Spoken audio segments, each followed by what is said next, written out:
So, today we'll be looking at permissive parenting. A permissive parent believes that when children grow, they will get wiser. So they permit their children to do whatever they like. There are no consequences for actions. Whenever their children misbehave, they just let them go.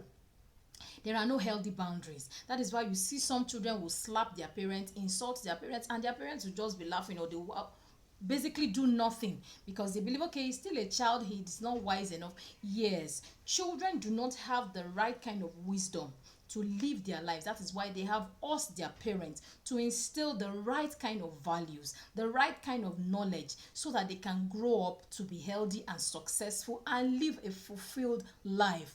Permissive parenting believe that whenever they come down on their children with consequences, they don't want their children to be unhappy, they don't want their children to be sad. Their goal is to ensure that their children are always happy. Now, in life is not going to be that fair.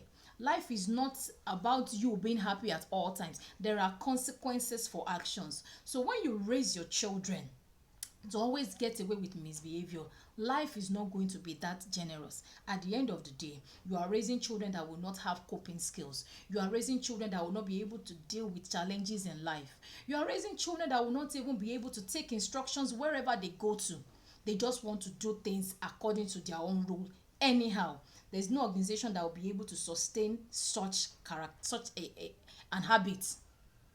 You will raise children that cannot sustain healthy relationships. That is why you find out that children that have permissive parents, at the end of the day, they usually have problems in their marriages. So ultimately, permissive parenting is doing the child more harm than good.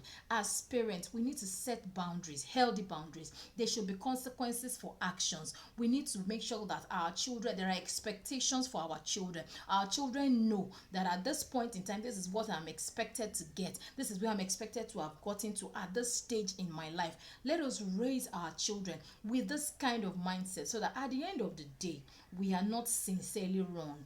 It's okay to love our children, but let us love them right. Let us do the right thing. We cannot permit our children to do whatever they like. Life is not that generous. Let's get the right kind of knowledge so that we can end up raising our children to be successful and whole and happy, and we can have rest in our old age.